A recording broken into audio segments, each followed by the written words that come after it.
తెలుగు రాష్ట్రాల్లోనే సంచలనమైన హత్య కేసుగా భావిస్తున్నటువంటి కడప జిల్లాలోని గండికోటలో జరిగిన వైష్ణవి హత్య కేసులో రోజుకో కోణం వెలుగులోకి వస్తుంది. పోలీసులు దాదాపుగా 5 రోజులు హత్య జరిగి సోమవారం హత్య జరిగితే మంగళవారం మృతదేహాన్ని కనిపెట్టారు. ఇప్పుడు ప్రస్తుతం శుక్రవారం రాత్రి కావస్తుంది. దాదాపు చనిపోయే 5 రోజులు అవుతుంది. మృతదేహాన్ని కనుక్కొని 4 రోజులు అవుతుంది. అయినా కూడా ఇప్పటి వరకు కూడా ఎలాంటి ఆధారాలు పోలీసులకు చిక్కలేదు. హత్య చేసినటువంటి హతుడు ఎవరు కూడా గుర్తించలేదు. మొదట ప్రియుడే చంపాడు, ప్రియుడే అక్కడికి తీసుకువెళ్ళి దారుణంగా హత్య చేశాడు అని భావించారు. అక్కడ దొరికినటువంటి సీసీటీవీ ఫుటేజ్లో వైష్ణవిని ప్రియుడు లోకేష్ తీసుకెళ్ళి హత్య చేసి చంపేసి తిరిగి ఒక్కడే వచ్చాడని అందరూ భావించారు. దానికి సంబంధించినటువంటి సీసీటీవీ ఫుటేజ్ కూడా బయటకు వచ్చింది. తరువాత మరుసటి రోజు కాదు, లోకేష్ కాదు, సో పరువు హత్య జరిగి ఉంటుంది. ఎందుకంటే లోకేష్ వెళ్ళి వచ్చిన తర్వాత వెనక వైష్ణవి పెదనాన్న కుమారుడు అన్న అయినటువంటి సురేంద్ర అక్కడికి వెళ్ళాడు. సురేంద్ర ఏమైనా పరువు హత్య చేశాడా, ఆవేశంలో ఏమైనా కొట్టరాని చోట కొట్టి హత్యకు కారకుడయ్యాడా అని ఆ కోణంలో పోలీసులు దర్యాప్తు చేశారు. ఆధారాలన్నింటినీ కూడా ఒక్కసారి చెక్ చేసుకున్న తర్వాత సురేంద్ర కూడా కారకుడు కాదు అంటూ పోలీసులు ఒక నిర్ధారణకు వచ్చారు. మరోవైపు కొండయ్య, మరో సోదరుడు కొండయ్య కూడా కావాలనే ఇలా చేశాడా, కోపంతో తమ పరువును తీస్తుంది అనేటువంటి ఉద్దేశంతో కొండయ్య కూడా ఏమన్నా కారకుడై ఉంటాడా అనే అనుమానంతో అటువైపుగా దర్యాప్తు చేశారు. కానీ వీళ్ళెవ్వరూ కాదు, లోకేష్ కాదు, అక్కడికి వెళ్ళినటువంటి సురేంద్ర కాదు, కొండయ్య కాదు, మరెవరు హత్య చేశారు. వీళ్ళకు సంబంధించినటువంటి అక్కడ ఉన్నటువంటి సీసీటీవీ ఫుటేజ్, సెల్ ఫోన్ సిగ్నల్స్ని అన్నిటినీ కూడా పోలీసులు పిన్ టు పిన్ పరిశీలించారు, జల్లెడ పట్టారు. అక్కడ దొరికినటువంటి సిగ్నల్స్ ఆధారంగా 140 మంది అక్కడ ఫోన్లలో మాట్లాడారు. ఆ 140 మందిని కూడా పోలీసులు విచారించారు. కానీ అక్కడ వైష్ణవి మృతదేహం మీద ఉన్నటువంటి ఫింగర్ ప్రింట్స్, అలాగే ఈ 140 మందికి సంబంధించిన ఫింగర్ ప్రింట్స్ మ్యాచ్ కాలేదు. అటు కుటుంబ సభ్యులకి సంబంధం లేకుండా, అటు ప్రియుడు హత్య చేయకుండా, ప్రియుడు హత్య చేయలేదు అనేటువంటి విషయాన్ని నేరుగా పోలీసులే నిర్ధారించారు. ఈ విషయాన్ని పోలీసు ఉన్నతాధికారులే మీడియాకు చెప్పారు. మరోవైపు డీఐజీ ప్రవీణ్ అక్కడికి వచ్చి సంఘటనా స్థలాన్ని పరిశీలించాక మాకు ఒక మేజర్ క్లూ దొరికింది, మేము ఒక స్పష్టమైనటువంటి నిర్ధారణకు వచ్చాము. ఇవాళ సాయంత్రం 9 గంటలలోపు జిల్లా ఎస్పీ మీడియా ముందుకు వస్తారు. నిందితుల్ని, హత్య చేసినటువంటి కారకుల్ని వాళ్ళందరూ కూడా మీడియా ముందు తీసుకువస్తారంటూ కూడా ఒక ప్రకటన చేశారు. ఆ విషయం చెప్పి రాత్రి 9 గంటలకు, అంటే ఇవాళ శుక్రవారం అయితే బుధవారం రాత్రి కల్లా పోలీసులు ఈ విషయాన్ని బయట పెడతారు అని చెప్పారు. కానీ ఇప్పుడు బుధవారం 9 దాటింది, మళ్ళీ గురువారం రాత్రి 9 దాటింది, ఇప్పుడు శుక్రవారం రాత్రి 9 గంటలు అవుతుంది. శుక్రవారం రాత్రి 9 గంటలు అవుతుంది. అయినా కూడా ఇప్పుడు పోలీసులు మీడియా ముందుకు రావట్లేదు. కనీసం ఏం జరిగిందో ఆధారాలు కూడా ఇప్పుడు పోలీసులకు దొరకలేదు అనేటువంటి విషయం బయటకు వస్తుంది. పోలీసులు తలలు పట్టుకుంటున్నారు. పోలీసులకు ఒక సవాలుగా మారింది. అయితే ఇప్పుడు మరో కోణంలో పోలీసులు ఇన్వెస్టిగేషన్ చేస్తున్నారు. అదే సుపారీ హత్య. ఎవరైనా సుపారీ హత్య చేసి ఉంటారా, సుపారీ తీసుకొని ప్రొఫెషనల్ కిల్లర్స్ ఇందులో పాల్గొన్నారా, పోలీసులకు ఆధారాలు చిక్కకుండా, సీసీటీవీలకు దొరకకుండా, అక్కడున్నటువంటి స్థానికుల కంట కనపడకుండా వేరే మార్గంలో అక్కడికి ప్రవేశించి ఈ హత్య చేసి ఉంటారా అనేటువంటి కోణంలో ఇప్పుడు పోలీసులు దర్యాప్తు చేస్తున్నారు. ఎందుకంటే వైష్ణవి గండికోటకు వెళ్తున్నటువంటి విషయాన్ని అప్పటికప్పుడు స్నేహితులకు చెప్పలేదు, తన ఫ్రెండ్స్కి చెప్పలేదు. ముందు రోజు రాత్రే రేపు నేను గండికోటకు వెళుతున్నాను అనేటువంటి సమాచారాన్ని ముందు రోజు రాత్రే తన స్నేహితులకు చెప్తున్నట్టుగా ఇప్పుడు మరొక సమాచారం బయటకు వచ్చింది. దీన్ని ఆధారంగా చేసుకొని, అంటే ముందు రోజు రాత్రే గండికోటకు వీళ్ళిద్దరూ వెళ్తున్నారనేటువంటి సమాచారం ఇద్దరికీ కాకుండా మూడో వ్యక్తికి తెలిసింది ముందు రోజే. కాబట్టి అక్కడి నుంచి సమాచారం ఏమైనా లీక్ అయి ఉంటే ముందుగానే పసిగట్టినటువంటి వారు ఇద్దరిని కూడా హతమార్చాలని ఒక నిర్ణయానికి వచ్చారా? అందులో లోకేష్ అక్కడి నుంచి వెళ్ళిపోవడంతో లోకేష్ తప్పించుకున్నాడా? ఈ ముఠా నుంచి, ఈ గ్యాంగ్ నుంచి తప్పించుకున్నాడా? ఒక్క వైష్ణవి మాత్రమే బలైందా? ఇలా అనేక కోణాల్లో పోలీసులు ఇప్పుడు ఇన్వెస్టిగేషన్ స్టార్ట్ చేశారు. సుపారీ హత్య కోణంలో ప్రొఫెషనల్ కిల్లర్స్ హత్య చేశారు అనేటువంటి అనుమానంతో ఇప్పుడు ఇన్వెస్టిగేషన్ చేస్తున్నారు.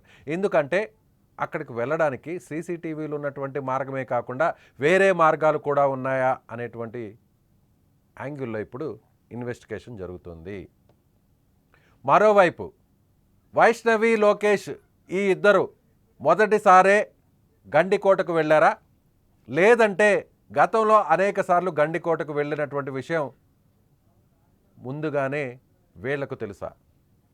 సో వీరిద్దరూ తొలిసారైతే గండికోటకు తొలిసారి వెళ్ళిన మాట వాస్తవం అయితే ఇంత పక్కాగా ప్లాన్ చేసే అవకాశం ఉండదు. గతంలో కూడా ఒకవేళ వీరు గండికోటకు తరచూ వెళ్ళి వస్తుంటే ఈ విషయం మీద అనుమానము ఉన్నటువంటి వారు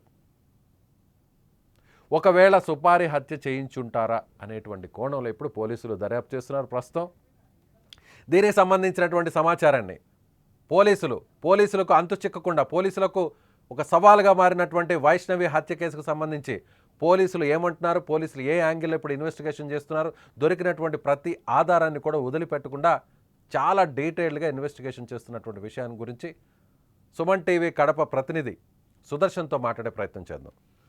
సుదర్శన్, చెప్పండి. ఇప్పుడు లోకేష్ హత్య చేయలేదు, అలాగే కుటుంబ సభ్యులకి సంబంధం లేదు అని పోలీసులు నిర్ధారించుకున్నారు. ఇప్పుడు సుపారీ హత్య జరిగి ఉంటుందనేటువంటి అనుమానంతో ఏమన్నా దర్యాప్తు జరుగుతుంది అంటారు, ఏమంటారు? లోకేష్ విషయంలో పోలీసు ఉన్నతాధికారులు క్లీన్ చిట్ ఇచ్చిన మాట వాస్తవమే. బట్ అయితే వైష్ణవి కుటుంబ సభ్యులకు ఇంతవరకు పోలీసులు దీంట్లో ప్రమేయం లేదని కాదు, కాకపోతే 5 రోజులు అవుతున్నా వాళ్ళ ప్రమేయం ఉంటే ఎందుకు అదుపులోకి తీసుకోలేదన్నది ఒక మాట. నిన్న వాళ్ళ కుటుంబ సభ్యులను రాత్రి 11 వరకు కూడా విచారించారు. ముఖ్యంగా సురేంద్ర, కొంత అనుమానాస్పదంగా ఉన్నటువంటి సురేంద్ర తీరు పట్ల కూడా పోలీసులు విచారణ చేశారు. అయితే తను చాలా కాన్ఫిడెంట్ గానే పోలీసులకు సమాధానం చెప్పాడు. తిరిగి 11 గంటలకు అతన్ని పోలీసులు విడిచిపెట్టారు. కేవలం విచారణకు పిలిచారు, విచారణ చేసి వదిలేశారు. కాబట్టి ఈ కోణంలో కాకుండా ఎవరైనా సుపారీ గ్యాంగ్ హస్తం ఉందా అంటే వీళ్ళెవరు ఇన్వాల్వ్ కాకుండానే సుపారీ గ్యాంగ్ తో మాట్లాడి హత్య చేయించి ఉంటే అది ఎవరు చేయించి ఉంటారు అన్న దాని మీద ఇప్పుడు పోలీసులు ఆరా తీస్తున్నారు. విజయ్, మనం ఫస్ట్ రోజు నుంచి కూడా ఈ కేసును పూర్తిగా మనం కవరేజ్ చేస్తూ ఉన్నాము సుమన్ టీవీలో. ప్రజలందరూ కూడా అసలు ఏం జరిగిందనేది తెలుసుకునే ఒక క్యూరియాసిటీలో ఉన్నారు, సుమన్ టీవీని ఫాలో అవుతున్నారు. మనం 3 విషయాలు ప్రధానంగా మాట్లాడుకుందాం. గండికోటలో హత్య జరిగింది, ఇది వాస్తవం. ఎందుకంటే డెడ్ బాడీ అక్కడే దొరికింది, అది కూడా ఒక ఆలయము వెనక వైపున. ఆ గండికోట సరౌండింగ్స్ లో ఎక్కడ చంపి ఉంటారు, అక్కడికి తెచ్చి ఏ విధంగా పడేసి ఉంటారు అన్నది ఇప్పుడు పోలీసుల నుంచి వస్తుంది. సరే, అక్కడ జరిగింది, ఎవరో చేసిన వాళ్ళు అక్కడ నుంచి తప్పించుకున్నారు, ఏ విధంగా తప్పించుకుని ఉంటారు, ఆ మార్గాలన్నింటినీ కూడా పోలీసులు పూర్తి స్థాయిలో విచారణ చేస్తూ ఉన్నారు. వాళ్లకు 2 అవకాశాలు. ఒకటి, సీసీ ఫుటేజ్, ఎంట్రన్స్ లో ఉన్నటువంటి సీసీ ఫుటేజ్ లో ఆ నిందితులు ఎవరైనా హత్య చేసిన హంతకులు ఎవరైనా ఆ రూట్ లో వచ్చి ఉంటే సీసీ ఫుటేజ్ ఆధారంగా గుర్తించడం. 2, సెల్ ఫోన్ సిగ్నల్స్, అక్కడ ఏ numbers, cell phones, tower location ఆధారంగా ఎవరి సెల్ ఫోన్స్ ఉన్నాయి అన్నది వాళ్ళందరినీ కూడా పిలిచి విచారించడం. వాళ్ళల్లో ఎవరైనా అనుమానాస్పదంగా ఉంటే వాళ్ళ నుంచి పూర్తి స్థాయిలో సమాచారం రాబట్టడం. లేదు అంటే 3వ మార్గంలో, అంటే ఇటు మెయిన్ దారిలో రాకుండా వెనుక వైపు నుంచో ఇంకొక వైపు నుంచో గండికోటలోకి ఎంటర్ అయ్యి పని కానిచ్చేసి మళ్ళీ వెనుక వైపు నుంచే వెళ్ళిపోయారా? ఈ కోణంలో గిన నిందితులు హంతులు ఇదిగిన ఫాలో అయ్యింటే దాన్ని ఛేదించడం పోలీసులకు ఇప్పుడు కష్టతరంగా మారింది. ఇవన్నీ జరగాలంటే ఖచ్చితంగా వాళ్ళు ముందే స్కెచ్ గీసుకొని ఉండాలి, వాళ్ళు ఎవరి నుంచో సుపారీ పొంది ఉండాలి. మొత్తం ప్రీ ప్లానడ్ స్కెచ్ గానే దీన్ని భావించాల్సి ఉంటది. ఎస్, ఇప్పుడు పోలీసులు కూడా ఇదే అనుమానాన్ని వ్యక్తం చేస్తూ ఉన్నారు. కంప్లీట్ గా ఇది ప్రీ ప్లానడ్ మర్డరు అనే ఒక నిర్ధారణకైతే వస్తూ ఉన్నారు. అయితే చేసిన వాళ్ళు ఎవరు, స్థానికంగా అనుమానాలు వ్యక్తం చేస్తున్న అందరినీ విచారించిన తర్వాత పోలీసులు స్థానికంగా ఉన్నవారు ఎవ్వరూ కూడా ఈ హత్యలో పార్టిసిపేట్ చేయలేదు. అలాగే ఆ రోజు గండికోటలో ఉన్న సెల్ ఫోన్ వెళ్ళిన వాళ్ళందరూ కూడా అంటే సెల్ ఫోన్లు యూజ్ చేసిన వాళ్ళందరిలో కూడా ఎవరు అనుమానాస్పదంగా లేరు. దాదాపుగా వందల మందిని 200 మందిని దాకా ఇప్పటికే విచారించారు. మొదటి రోజే 60 మంది అనుమానితులను విచారించారు. అంటే అక్కడ బస్సు ఎన్ని గంటలకు వస్తుందని చెప్పిన వ్యక్తి, రిసార్ట్ ఓనరు, అలాగే సీసీ కెమెరాల దగ్గర ఉన్నటువంటి వాళ్ళు అందరిని కూడా లోపల అక్కడ పల్లీలు అమ్ముకునే ఒక మహిళను వీళ్ళందరినీ కూడా విచారించారు.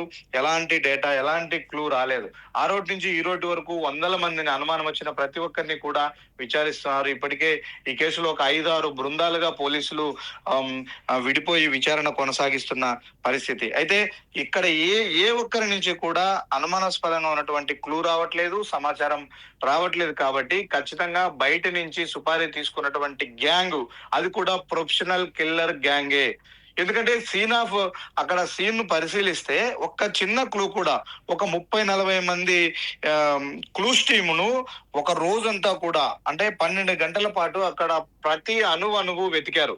వెతికితే ఏ చిన్న క్లూ కూడా వాళ్ళకు దొరకని పరిస్థితి. అంటే ఇంత పకడ్బందీగా హత్య చేయడమే కాకుండా హత్యకు సంబంధించినటువంటి ఏ ఆధారాలు దొరకకుండా చేయాలి అంటే ఖచ్చితంగా ఇది ప్రొఫెషనల్స్ చేసినటువంటి హత్యే. అది కూడా హత్యలాగా ఉండకూడదు అని పోలీసుల విచారణను డైవర్ట్ చేయడం కోసం వాళ్ళు కొన్ని ఎత్తుగడలేశారు. వాటినే పోలీసులు ఇప్పుడు అనుమానంగా చూస్తూ ఉన్నారు. ఎందుకంటే ఆ అమ్మాయి మీద అత్యాచారం జరగలేదు అనే నిర్ధారణ అవుతున్న నేపథ్యంలో బట్టలు తొలగించాల్సినటువంటి అవసరం ఏముంటుంది? తొలగించారు అంటే దానిని అత్యాచారంగా క్రియేట్ చేసే ప్రయత్నం చేశారా?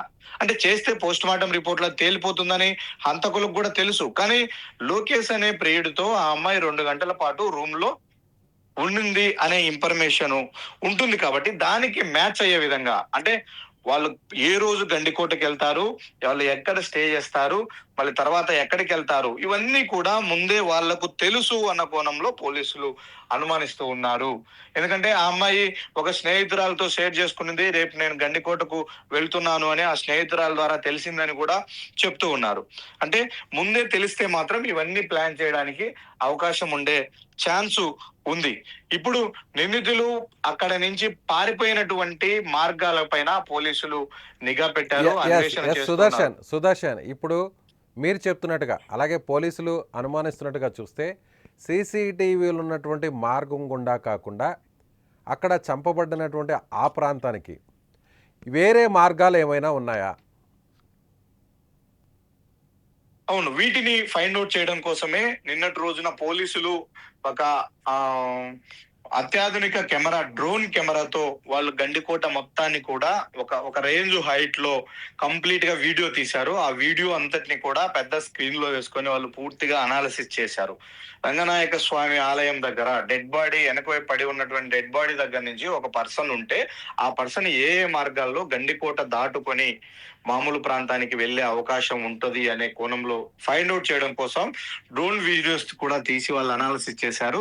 ఈ అనాలిసిస్ లో ఒక 3 మార్గాల ద్వారా వెళ్లి ఉండవచ్చు అన్నది పోలీసుల అనుమానం.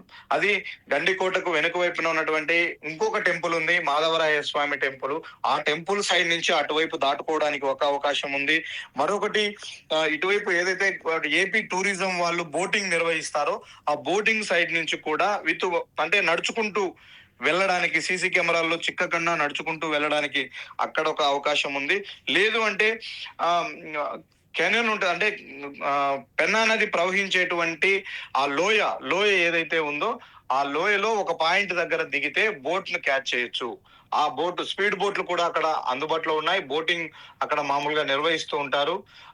ఇంకొకటి ఏంటంటే బోటింగ్ అక్కడ నిర్వహించేటువంటి ఒక వ్యక్తితో కూడా మాకు సంబంధం ఉంది అంటూ కూడా కుటుంబ సభ్యులు చెప్పిన పరిస్థితి వాళ్ళు మాట్లాడే సందర్భంలో.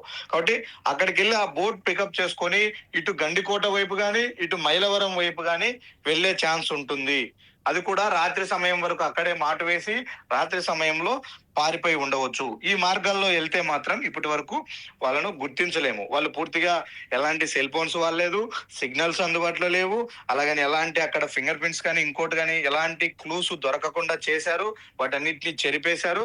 అలాగే తప్పించుకున్నటువంటి మార్గాల్లో ఎలాంటి సీసీ ఫుటేజ్ లో కూడా వాళ్ళు రికార్డు కాలేదు. కాబట్టి వాళ్ళు ఒక అదృశ్య శక్తిలాగా వచ్చారు. అలాగే పని కాని చేశారు. మళ్ళీ అలాగే అదృశ్యం అయిపోయినట్టుగా వాళ్ళు ప్లాన్ చేసుకున్నారు. అందుకే పోలీసులకు ఇది అంతు చిక్కట్లేదు అన్నది. అయితే ఎక్కడో ఒక చోట ఒక్క తప్పైనా నిందితులు చేసి ఉంటారు, ఒక్క క్లూ అయినా దొరుకుతుంది మాన్యువల్ గా క్లూ దొరుకుతుంది అని గాలించారు. అది ఏమీ లేదు. ఇప్పుడు టెక్నికల్ ఎవిడెన్స్ మీద కూడా పూర్తి స్థాయిలో వాళ్ళు అనాలిసిస్ చేస్తూ ఉన్నారు అన్ని విధాలుగా. అది కూడా వర్కౌట్ అవ్వట్లేదు. అక్కడ ఉన్నటువంటి సెల్ ఫోన్ సిగ్నల్స్ ఏవి కూడా మ్యాచ్ అవ్వని పరిస్థితి. అంటే ఇప్పుడు ఇవన్నీ కాదు కాబట్టి ఇప్పుడు మనం ఎక్స్పెక్ట్ చేస్తున్నట్టుగానే బయట నుంచి ఒక ముగ్గురు సుపారీ గ్యాంగ్ వచ్చింది. వాళ్ళు ఇప్పుడు ఒక అదృశ్య మార్గంలోనే వచ్చారు. పని నుంచి అంటే అదృశ్య అంటే మార్గంలోనే సుదర్శన్ వెళ్ళిపోయారు అనుకుంటే సుపారీ గ్యాంగ్కి సుపారీ ఇచ్చి ఆ గ్యాంగ్ ద్వారా హత్య చేయించేటువంటి అంత టైం ఉంటుందా? సో అక్కడ yes. వైష్ణవి కాలేజ్ నుంచి బయటకు వెళ్ళిందన్న సమాచారాన్ని వైష్ణవి సంబంధించిన కాలేజీకి సంబంధించిన వాళ్ళు వైష్ణవి తల్లికి ఫోన్ చేశారు. సో ఫోన్ చేసిన వెంటనే అక్కడే సురేంద్ర కూడా ఉన్నారు. సో వాళ్ళ తల్లి కూడా ప్రొద్దుటూరు నుంచి వాళ్ళ సొంత ఊరికి వచ్చింది అదే సమయంలో. సో ఇద్దరు కూడా అక్కడి నుంచి కలిసి నేరుగా అక్కడికి వెళ్ళారు. సో కొన్ని గంటల వ్యవధిలోనే ఏదన్నా ఇంత పక్కా ప్లాన్తో హత్య చేసే అవకాశం ఉంటుందా?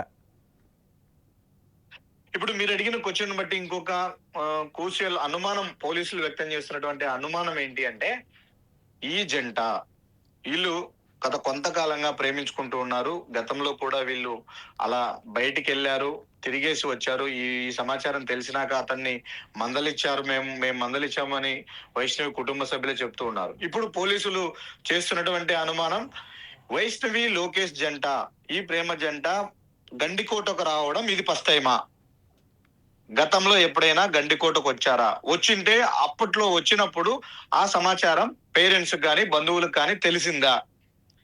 తెలిసి ఉంటే మాత్రం వీళ్ళు బయటికి వెళితే గండికోటకు వెళతారా అనే ఒక నిర్ధారణ ఉంటది. దానికి తోడు వీళ్ళు గండికోటకు వెళుతున్నట్టు ముందే లీక్ అయిందా సమాచారం?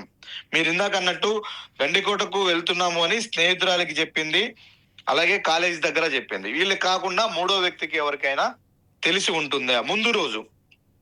తెలిసి ఉంటే మాత్రం ఈ స్కెచ్ అంతా గీయడానికి అవకాశం ఉంటది, సుపారీ గ్యాంగ్ ను అలర్ట్ చేయడానికి అవకాశం ఉంటది, అన్ని ఉంటాయి. కాబట్టి ఇవన్నీ కూడా జరిగే అవకాశం ఉంటది. ఇవన్నీ తెలియాలంటే ఫస్ట్ ఆఫ్ ఆల్ ఈ హత్యకు కారణమైనటువంటి వాళ్ళు, హత్య చేసిన వాళ్ళలో ఒకరినైనా పోలీసులు పట్టుకోగలగాలి. పట్టుకుంటేనే అక్కడి నుంచి ఎలా జరిగింది ఏంటన్నది ఎగ్జాక్ట్లీ సమాచారం వస్తుంది. ఎందుకంటే సీన్ ను రీకన్స్ట్రక్ట్ చేసేది ఎప్పుడు అంటే ఒక నిందితుడు దొరికి ఒక హంతకుడు దొరికిన తర్వాత అతను ఏ విధంగా చేశాడో పోలీసులకి ఎక్స్ప్లెయిన్ చేస్తే దాన్ని ఒకసారి గ్రౌండ్ లెవెల్లో చెక్ చేసుకుంటారు. నిజంగా ఇతను చెప్పినట్లే హత్య జరగడానికి అవకాశం ఉందా అని. కానీ అలాంటి సమాచారం చెప్పడానికి ఒక్క నిందితుడు కూడా పోలీసులు పట్టుకోని పరిస్థితుల్లో ఈ మొత్తం కూడా ఊహాజనితమైనటువంటి సీన్ రీకన్స్ట్రక్షన్స్ చేస్తున్నారు తప్ప కంప్లీట్ ఎగ్జాక్ట్ గా ఎక్కడ చంపారు, ఎక్కడ తీసుకెళ్లారు అనేది లేదు. సరే, రంగనాయక స్వామి ఆలయంలో చంపారు, వెనుక వైపు తీసుకెళ్లారు అనే కోణంలోనే వాళ్ళు అనుమానిస్తే ఆ పరిసరాల్లోనే కాదు గండికోట మొత్తం కూడా గాలిస్తున్నారు. ఎక్కడ ఒక చిన్న క్లూ కూడా దొరకట్లేదు వాళ్ళకి సంబంధించి. ఇంకొకటి చెప్తున్నారు, ఒక కమ్మ మిస్ అయింది అని చెప్తూ ఉన్నారు.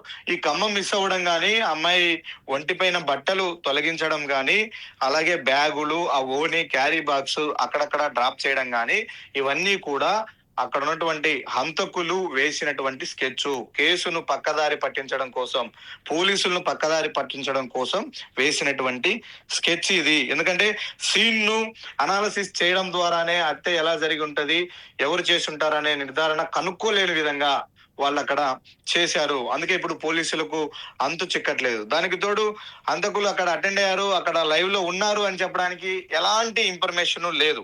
ఎందుకంటే ఇప్పుడు వైష్ణవి కొంతమంది టూరిస్టుల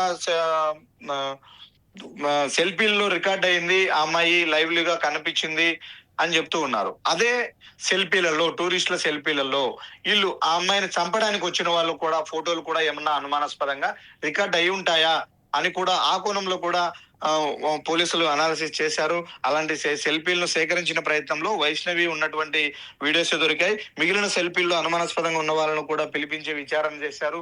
వాళ్ళ నుంచి కూడా ఎలాంటి క్లూ దొరకట్లేదు. కాబట్టి మిస్టరీగా మారినటువంటి ఈ కేసులో ఈ సుపారీ గ్యాంగ్ హస్తం ఉండవచ్చు కాబట్టి పాత నేరస్తుల రికార్డులన్నీ కూడా తిరగదొడుతూ ఉన్నారు. ఎవరు వచ్చి పార్టిసిపేట్ చేసింటారు, ఇలాంటి హత్యలు చేయడంలో, ఇలా పోలీసులను పక్కదారి పట్టించడంలో, సాక్ష్యాలను తారుమారు చేయడంలో అనుభవం ఉన్నటువంటి గ్యాంగులు ఏంటి, వాళ్ళు ఏమన్నా ఇందులో వాళ్ళ పాత్ర ఉందా అన్న కోణంలో ఇప్పుడు పోలీసులు పాత నేరస్తుల రికార్డులు కూడా పరిశీలిస్తున్నట్టుగా మనకు సమాచారం అందుతుంది. వాళ్ళు చాలా స్పష్టంగా చెప్తున్నారు, ఇది ఇన్వెస్టిగేషన్ ఇప్పట్లో కాదు, మాకు ఇంకా కొంత సమయం పడుతుంది, ఇంకా మాక్సిమం ఒక 3 రోజుల తర్వాతే మేము ఏదైనా చెప్పగలము అంటున్నారు. అంటే వాళ్ళు పాత నేరస్తుల రికార్డులన్నీ ముందు వేసుకొని వాటిని పూర్తిగా పరిశీలిస్తూ ఉన్నారు. అలాంటి ఏదన్నా అనుమానంగా ఇలాంటి హత్యలకు గతంలో చేసిన వాళ్ళు కానీ, ఇలాంటి హత్యలకు పాల్పడినటువంటి వాళ్ళు కానీ ఉంటే వాళ్ళను పిలిపించుకోవాలి, వాళ్ళను విచారించాల్సి ఉంటది, వాళ్ళని పట్టుకోవాల్సి ఉంటది. సుదర్శన్ ఇవన్నీ కూడా సుదర్శన్ జరగాలి. ఇప్పుడు లోకేష్ పోలీసుల అదుపులోనే ఉన్నాడా? మా అదుపులో ఎవరు లేరు అనే పోలీసులు డే 1 నుంచి కూడా చెప్తూ ఉన్నారు. మేము ఎవరిని అదుపులోకి తీసుకొని విచారించట్లేదు. నిన్న వైష్ణవి కుటుంబ సభ్యులను ఏ విధంగా విచారణకైతే పిలిచి విచారించి పంపించారో అదే విధంగా పిలుస్తున్నాము విచారణకు. వాళ్ళు వస్తున్నారు, విచారించి మళ్ళీ పంపిస్తేస్తున్నాం. మా కస్టడీలో ఎవరు లేరు, మా అదుపులో ఎవరు లేరని స్పష్టించి కూడా అయితే పోలీసులు లోకేష్ ఇప్పటి వరకు చెప్తున్నారు. ఎక్కడ కూడా మీడియా ముందుకు రాలేదు. లోకేష్కి సంబంధించినటువంటి వాయిస్ కూడా ఎక్కడ కూడా బయటకు రాలేదు. So Yes. లోకేష్కి సంబంధించినటువంటి విజువల్స్ కూడా ఎక్కడ బయటకు రాలేదు. అంటే ఇప్పుడు పోలీసుల అదుపులో ఉన్నా కూడా పోలీసులు లేరని చెప్తున్నారా, లేదంటే నిజంగానే లోకేష్ను వదిలేశారనుకోవచ్చా విచారించి? లోకేష్ ను పోలీసుల అదుపులో ఉండకపోవచ్చు, బట్ అతను పోలీసులకు అందుబాటులోనే ఉన్నాడు. ఎప్పుడు వీళ్ళకు ఏ క్లూ దొరికినా కూడా దాన్ని లోకేష్ చేతే క్రాస్ చెక్ చేసుకుంటూ ఉన్నారు. ఆ టైమింగ్స్ కానీ అవన్నీ, ఎందుకంటే తను ప్రత్యక్షంగా ఆ అమ్మాయిని తీసుకువెళ్ళిన వ్యక్తి కాబట్టి ఆ సమాచారం అంతా తనకు తెలుసు. ఎన్ని గంటలకు వెళ్ళాడు, ఎటు వెళ్ళాడు, ఏంది, గతంలో మీరు గండికోటకి వెళ్ళారా, ఎప్పుడన్నా వెళ్ళినప్పుడు ఎక్కడున్నారు మీరు, ఇంతకు ముందు వెళ్ళినప్పుడు ఏ ఏ రిసార్ట్ లో రూమ్ తీసుకుని ఉండేవాళ్ళు, తర్వాత కోట లోపలికి వెళ్ళినప్పుడు ఎక్కువ ఏ ప్లేసుల్లో మీరు గడిపేవాళ్ళు, ఇవన్నీ కూడా అడగడానికి, వాటన్నిటిని చేయడానికి లోకేష్ ను వాళ్ళ పోలీసులు వాళ్ళకు అందుబాటులోనే ఉంచుకున్నారు. దొరుకుతున్నటువంటి సమాచారాన్ని వీలైనంత వరకు లోకేష్ తోనే క్రాస్ చెక్ చేసుకుంటున్నట్టుగానే మనకు సమాచారం అందుతుంది. సో ఇది ఒక ఛాలెంజింగ్ కేసుగా మారిందనుకోవచ్చా? ఇప్పటి వరకు చూస్తే పోలీసు రికార్డ్స్ ఒక్కసారి మనం పరిశీలిస్తే ఇలాంటి ఘటన, ఇలాంటి సంఘటన జనరల్గా ఎక్కడైనా కూడా హత్య జరిగినప్పుడు అది ఆవేశపూరితంగా ఏదన్నా అలాంటిది ఏదన్నా చేయరాని తప్పు ఏదైనా చేసినప్పుడు, లేదంటే ఏదైనా కోపంతో ఏదైనా చేసినప్పుడు ఎక్కడో క్లూ దొరుకుతుంది, ఆధారాలు ఎక్కడో దగ్గర మిస్ అయిపోతారు. సో ఎంత ప్లాన్గా అనుకున్నా కూడా ఎక్కడో దగ్గర ఒక చిన్నపాటి క్లూనైనా పోలీసులు పట్టేస్తారు. కానీ ఈ కేసులో మాత్రం పోలీసులేమో మా దగ్గర పెద్ద ఇన్ఫర్మేషన్ ఉంది, ఒక పక్కాగా ఒక సమాచారం వచ్చింది, ఒక క్లూ దొరికింది, సో మేము తొందరగానే మీడియాకి ఈ విషయాన్ని మేము రివీల్ చేయబోతున్నాం అని ప్రకటించారు. అంత కాన్ఫిడెంట్గానే డిఐజీ చెప్పారంటే సో తర్వాత ఎక్కడ జరిగింది అంటే ఇప్పుడు పోలీసులు ఏ కోణంలో దర్యాప్తు చేస్తున్నారు? ఎస్, మీరు చెప్పినట్టుగా సుపారీ హత్య జరిగి ఉంటుందేమో అనేటువంటి కోణంలో ఇప్పుడు ఇన్వెస్టిగేషన్ స్టార్ట్ అయి ఉంటుంది. అయితే మీరు చాలామంది పోలీస్ అధికారులతో మాట్లాడి ఉంటారు, అలాగే చాలామంది సీనియర్ ఆఫీసర్స్తో మాట్లాడి ఉంటారు, రిటైర్డ్ పోలీస్ ఆఫీసర్స్తో కూడా మాట్లాడి ఉంటారు, అలాగే పోలీసులు కూడా సీనియర్లను కూడా రంగంలోకి దింపారు, అనేక టీమ్స్ కూడా ఇన్వెస్టిగేషన్ చేస్తున్నాయి. ఇప్పటి వరకు చూస్తే గతంలో ఈ విధంగా ఇంత ఛాలెంజింగ్గా ఎప్పుడన్నా దొరకనట్టుగా మారుతున్నటువంటి సందర్భాలు ఎప్పుడైనా జరిగాయా? పోలీసులకి ఇది 100% ఛాలెంజింగ్. కాకపోతే మనం ఎక్స్పెక్ట్ చేస్తున్నది ఇక్కడ ఒకటి, పోలీసులు ఎవరు ఈ హత్యకు గల సూత్రధారులు ఎవరు అనే ఒక నిర్ధారణకు వచ్చారు. కాకపోతే వాళ్ళను అదుపులోకి తీసుకుంటే పాత్రధారులు మరింత జాగ్రత్త పడి పారిపోయే అవకాశం ఉంటుంది. కాబట్టి పాత్రధారులను డైరెక్ట్ పార్టిసిపేట్ చేసిన వాళ్ళని పట్టుకోవాలి. లైక్ దట్ వాళ్ళే సుపారీ గ్యాంగ్. ఆ సుపారీ గ్యాంగ్ ను పట్టుకోవాలి అంటే గిన పోలీసులు సూత్రధారులను గుర్తించారు. కాకపోతే వాళ్ళను అదుపులోకి తీసుకొని ఇచ్చేస్తే మాత్రం వాళ్ళు పారిపోతారన్న కోణంలో కొంత టైం కావాలనే తీసుకుంటున్నట్టు, కొంత టైం డిలే చేస్తున్నారు అన్న వాదన కూడా ఎక్కువగా వినిపిస్తుంది. ఆ అనుమానాలు కూడా కలుగుతూ ఉన్నాయి. వాళ్ళు ఒక కన్క్లూజన్ కి అయితే వచ్చారు, బట్ నిందితులు పట్టుకురావడంలో ఆలస్యం కావచ్చు, మరికొన్ని టెక్నికల్ ఎవిడెన్స్ ను కలెక్ట్ చేయడంలో ఆలస్యం కావచ్చు. అంటే ఇప్పుడు సూత్రధారులుగా ఎవరినైతే భావిస్తున్నారో వాళ్ళందరూ కూడా ఇటువైపు నుండి కావచ్చు, అటువైపు ఎవరు కూడా 2 కుటుంబాల నుంచి కూడా ఎవరినైతే ఒకవేళ పోలీసులు ఎక్స్‌పెక్ట్ చేస్తూ ఉన్నారో, వాళ్ళందరూ కూడా పోలీసులు ఒక నిఘా వేసి ఉంచారు. వాళ్ళెవరు కూడా ఏమి అఫ్టాన్‌లో లేరు. ఏ టైంలో అయినా వాళ్ళను విచారణకు మధ్యలో అవసరమైనప్పుడు పిలుస్తున్నారు. ఈళ్ళకొచ్చినటువంటి డేటాను వాళ్ళ ద్వారానే క్రాస్ చెక్ చేసుకుంటూ ఉన్నారు. జరుగుతూ ఉన్నాయి కాబట్టి వాళ్ళను కస్టడీలోకి తీసుకొని ఇచ్చేయాల్సిన అవసరం లేదు. కాబట్టి ఇప్పుడు ఎవరు చంపారనే వాళ్ళను పట్టుకురావడంలోనే పోలీసులు ఆలస్యం చేస్తున్నారు. వాళ్ళను గుర్తించలేకపోతూ ఉన్నారు. అంటే వీళ్ళనే తీసుకొని సూత్రధారులనే తీసుకొని అన్ని కోణాల్లో మ్యాన్‌హ్యాండ్లింగ్ చేయడము, గట్టిగా విచారిస్తే పాత్రధారుల పేర్లొస్తాయి కదా!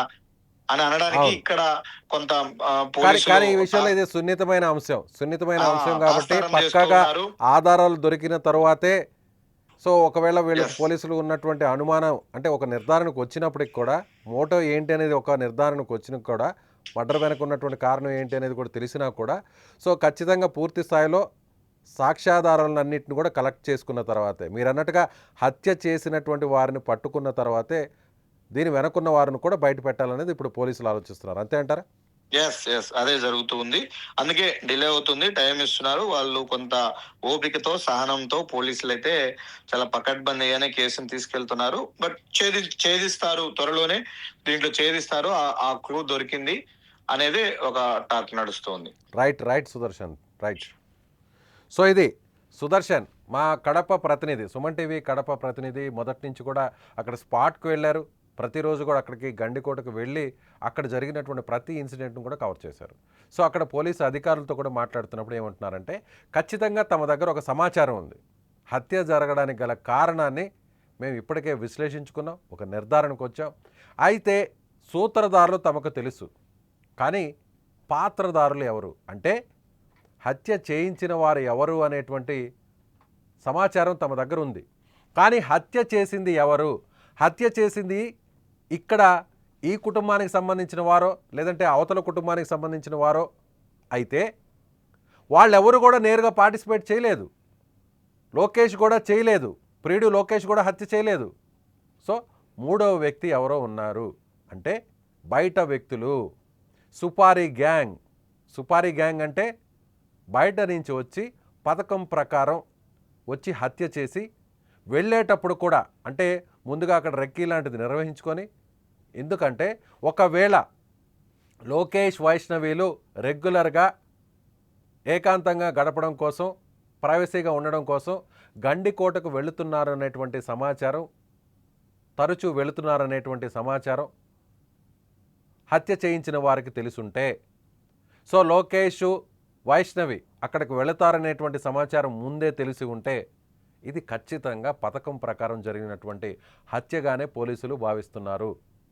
సో, ఇప్పుడు హత్య చేసిన వారు బయట నుంచి వచ్చి హత్య చేసి ఎవరికి దొరకకుండా, ఒక్క ఆధారాన్ని కూడా దొరకకుండా వెళ్ళిపోయినటువంటి వారు ఖచ్చితంగా ఉన్నారు. ఇది పక్కాగా ప్రొఫెషనల్ కిల్లర్స్ చేసినటువంటి హత్యగానే ఇప్పుడు పోలీసులు భావిస్తున్నారు. వాళ్ళు ఎటువైపు నుంచి వచ్చారు? సీసీటీవీలో కనపడకుండా, ఈ మార్గంలో రాకుండా వేరే మార్గాల్లో వేరే మార్గాలు, అదంతా కూడా అటవీ ప్రాంతం లాంటిది. అదంతా కూడా కోట ప్రాంతం అంతా కూడా నిర్మానుష్యంగా ఉంటుంది. జనసంచారం లేనటువంటి ప్రాంతం. అటువైపు రావడానికి మరో 3 దారులు కూడా ఉన్నాయి. వచ్చి వేరే మార్గం కూడా వెళ్ళిపోయి ఉండొచ్చు అనేటువంటి కోణంలో పోలీసులు ఇప్పుడు ఇన్వెస్టిగేషన్ చేస్తున్నారు. సో, ఇప్పుడు డ్రోన్ కెమెరా ద్వారా అక్కడ ఉన్నటువంటి కిలోమీటర్ల మేరంతా కూడా ఆ ఫుటేజ్ని అంతా కూడా షూట్ చేసుకొని ఆ ఫుటేజ్ని ఒక భారీ స్క్రీన్ మీద డిస్ప్లే చేసుకుంటూ ప్రతి పాయింట్ని సెకండ్ టు సెకండ్ అంతా కూడా అనాలిసిస్ చేస్తున్నారు. ఒకరు కాదు, ఇద్దరు కాదు, ఒక పెద్ద టీమే ఇప్పుడు గండికోటలో జరిగినటువంటి వైష్ణవి హత్యలో కారకుడు ఎవరు, హతుడెవరు, హత్య చేయించిన వ్యక్తి ఎవరు, హత్యకు కారకుడు ఎవరు, నిందితుడు ఎవరు అనేటువంటి విషయాన్ని కనిపెట్టడంలో పోలీసులు ఇప్పుడు చాలా సీరియస్గా ఉన్నారు. చాలా ప్రెస్టీజియస్గా మారింది. 2 తెలుగు రాష్ట్రాల్లో కూడా చాలా సీరియస్గా ఈ కేసు మీద వాచింగ్ ఉంది. అదేవిధంగా ప్రభుత్వ పెద్దల నుంచి కూడా చాలా గట్టిగా ఆదేశాలు ఇచ్చారు. ముఖ్యమంత్రి స్థాయి నుంచి కూడా గట్టిగా ఈ విషయంలో వెంటనే ఎలాంటి వారైనా సరే, హత్య చేసిన వారు ఎవరైనా సరే వెంటనే కనిపెట్టాలి, వెలుగులోకి తీసుకురావాలి ఈ హత్యకు గల కారకులు. సో మళ్ళీ ఇలాంటివి జరగకుండా అందులోనూ ఇది గండికోట అంటే ఒక పర్యాటక ప్రాంతం.